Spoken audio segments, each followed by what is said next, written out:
Hello, Jamie here from InkyandScrappy, showing you today how I get a little bit more mileage out of some of those seasonal stamp sets. I am using Colorado Crafts Company's Sitting Witch and turning her into a Christmas card today. So I'm going to take that Sitting Witch image and I'm just going to mask off the little spider on her, the end of her finger there. I will take a mask and cover her up, and then I will take a oversized alphabet set from Close to My Heart, Essential Alphabet, and spell out the word Mary underneath her. I am using an emboss resist technique today, so I'm using a Versamark watermark ink and a clear embossing powder and then a red embossing powder, going every other to get that candy cane look to my finished word. Just lining those up there, going over them a little bit so they fit. By using the emboss resist technique, I don't have to mask off those letters. So I'm just going back with my mask and reapplying it a little bit better. It was on there a little crooked. So when I go and do my background, I don't have to fix as much, hopefully. And now I'm going to take a Close to My Heart slimline cloud stencil and some Distress Oxide and Chip Sapphire, and add in my first 2 rows of clouds there. Just going over and getting it as dark as I want it along that first row and then the second row. And then I'm going to wipe off my stencil here and switch over to a Distress Oxide in Stormy Sky. So it's a little bit lighter in the foreground than it is in the background. When I am all done with my Distress Oxide inking, I am going to go over those letters with a moist towel and just buff off that oxide ink. And then I am going in with a Tattered Angels Glimmer Mist in Snow Queen to add some sparkly, speckly flecklies there. You can never have enough splatter, right? I'm going to peel off my masking there, and then I have to do some fixing because my mask wasn't the greatest there. So I just took that Distress Oxide and Chip Sapphire and smooshed it on my glass mat and a fine paintbrush, and then I'm just going to go over those areas, either going with more water to the ink or directly into the highly pigmented area to get a matching to the clouds. So whatever the background, if it's darker, I use the darker, and if it's lighter, I just water it down a little bit more. I ended up going with a heavy-bodied acrylic to cover up some of that blue that wasn't supposed to be there. And it works in the end. It's all good. I am going in with some Copics, G28, G17, and G05 from dark to light on the tights and the gloves and the shirt.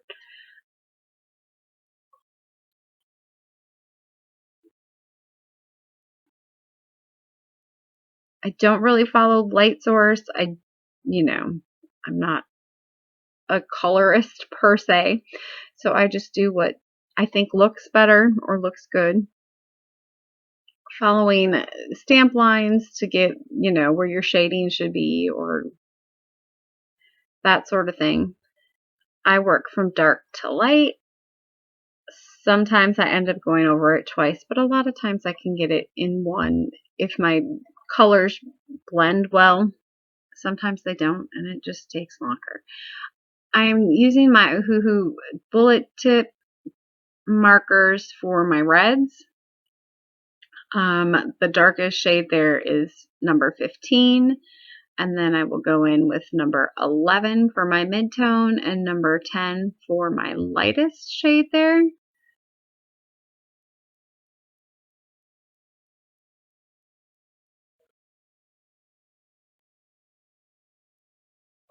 And then as soon as I am done with the coloring there, I will go back in and touch up those little areas that needed a little more touching up with the dark blue. So the end of her little string there could have a heart on it for Valentine's Day, or I should have maybe done a star for this one, would have been really pretty. A Christmas bauble. I don't know. What else do you think could go on the end of her string there? I thought about maybe like a note or a gift tag, like a little tag, because I did do, I will show you the card that I made before this one, which was she was sitting on a stack of gifts.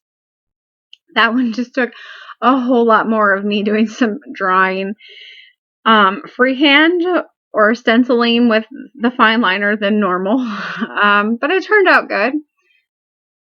I am now using some W warm gray markers for my whites.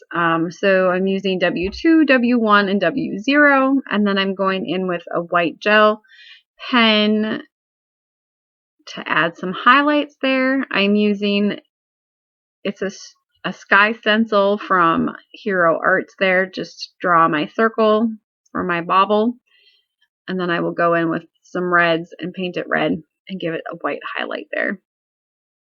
I went in with a gray Jelly Roll glaze pen for my buckles. And now I am going in with just a fine liner to go around those letters to give them a little bit more definition, to pop up those red letters so the red letters look like they are sitting on top of the white letters. And it kind of helps blend it into my image, I think, because my image has the harsh black lines or the stamped lines. And this way my letters do too. And I should have probably let it dry a little bit because I will end up smudging it, but I will fix it in the end. I am just deciding where I want to do where I'm going to cut it down. So I cut it down with some with a Lawnfawn stitched slimline die cut. This is the middle one in that set. I think it's the flap. The slimline flaps one, so it's big, middle, and small, and then the lift the flap insert for the one. I wanted to go with a green background there, and I just couldn't find the right color green in my stash of cardstock. So I ended up just taking that mid-tone marker and coloring my cardstock to match the witch's shirt or the elf shirt or the little girl, the lady's shirt, so it would match. I ended up taking a Christmas stamp set from Jelly Bean Soup and just heat embossing it in black, and then I will come in with a banner die and cut out a banner on this one. So running it through my Vagabond once and then resetting so I have the matching banner on the other side. And then I will go in with my darkest green and touch up on those ends again, and then take my midtone again and blend it in. By not going over that middle with that midtone, it's a little bit lighter in the middle, so it gives it some definition.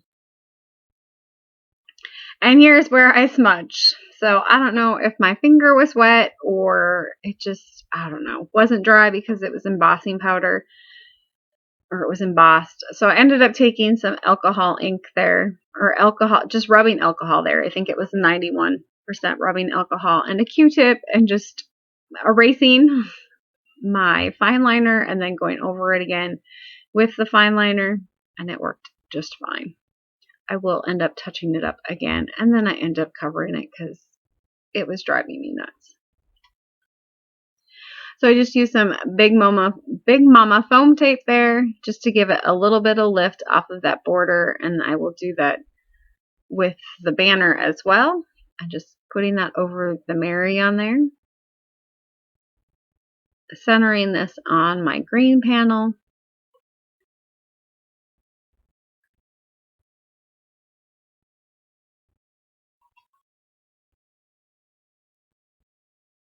And now for the fun part, the embellishments. So I ended up using, I was thinking about the glistening snow one, but I have a packet from when I ordered from Trinity Stamps of their clear confetti. And so I ended up doing their clear confetti. So it's like clear, but it's got like a shine to it. So it almost looks silver, but it's see-through. So I just added those at random throughout and then purposely put some on some of the spots that I didn't particularly care for. What you don't see, you don't know about, right? So those just kind of covered up some of those spots that I might not have liked on my image. And then I ended up, after I quit filming, I decided it needed some stars. And so I went in with some Sparklets embellishments, their little clear star, iridescent star mix, and added those sporadically throughout. And then you will have the finished card there. I just threw it on an 8.5 by 3.5 inch card base, and that was the finished card.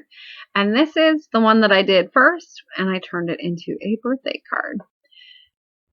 Thanks for